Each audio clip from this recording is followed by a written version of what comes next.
শাহবাগ থেকে সচিবালয় ঘেরাও করতে গিয়ে পুলিশের লাঠিচার্জ ও টিয়ার শেলের বাধার মুখে পড়েন মেডিকেল অ্যাসিস্ট্যান্ট ট্রেনিং স্কুল ম্যাটসের শিক্ষার্থীরা। স্বাস্থ্য উপদেষ্টার একজন প্রতিনিধি শাহবাগে এসে তাদের দাবি পূরণের আশ্বাস দিলেও সচিবালয় ঘেরাও করতে যাচ্ছিলেন আন্দোলনরত এই শিক্ষার্থীরা।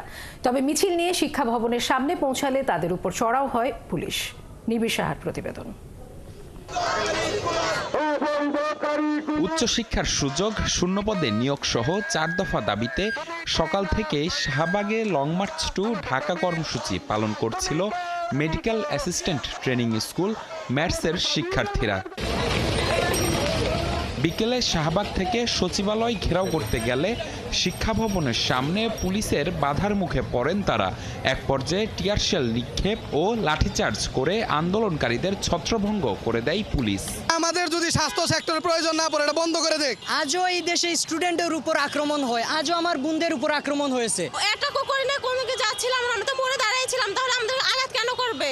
এর আগে সকালে ফার্মগেট এলাকায় জড়ো হয়ে বেলা 11টার দিকে শাহবাগে জাতীয় জাদুঘরের সামনে অবস্থান নেয় তারা। তাদের অভিযোগ, এর আগে প্রতিশ্রুতি দিয়েও মন্ত্রণালয় ও সংশ্লিষ্ট অধিদপ্তর তাদের বিষয়ে কোনো ব্যবস্থা নেয়নি।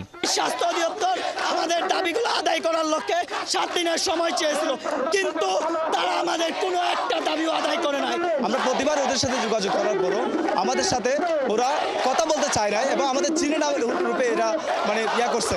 প্রতিশ্রুতি দিয়েছে যে 7 দিনের মধ্যে তারা আমাদের জানাবে, কিন্তু তারা তাদের প্রতিশ্রুতি রাখে নাই। এদিকে বিকেলের দিকে শিক্ষার্থীদের 5 সদস্যের একটি প্রতিনিধি দল আলোচনার জন্য সচিবালয়ে যান। এ সময় স্বাস্থ্য উপদেষ্টার একান্ত সচিব শাহবাগে এসে জানান, কালই তাদের নিয়োগের বিষয়ে সার্কুলার দেয়া হবে। তবে এতে আশ্বস্ত হননি আন্দোলনকারীরা। আমাদের 4 দফা দাবি আদায় না হওয়া পর্যন্ত আমরা আমাদের এই রাজপথ ছাড়ছি না। যতক্ষণ পর্যন্ত আমাদের দাবিগুলো না মেনে নিবে আমরা এই শাহবাগ মোড়ে অবস্থান করব এবং আন্দোলন চলমান রাখবো। রক্তের বন্যা বয়ে যাবে, তারপরেও এই মাঠ থেকে আমরা দাবি আদায় করেই আজকের মাঠ ছাড়বো ইনশাল্লাহ। এর আগে গেল 22 জানুয়ারি 4 দফা দাবিতে শাহবাগে গণজমায়েত করে ম্যাটস শিক্ষার্থী ঐক্য পরিষদ। তখন 7 কর্মদিবসের মধ্যে তাদের দাবি পূরণের লিখিত প্রতিশ্রুতি দিয়েছিলেন স্বাস্থ্য মন্ত্রণালয়ের সচিব। নিবিড় সাহা, 71, ঢাকা।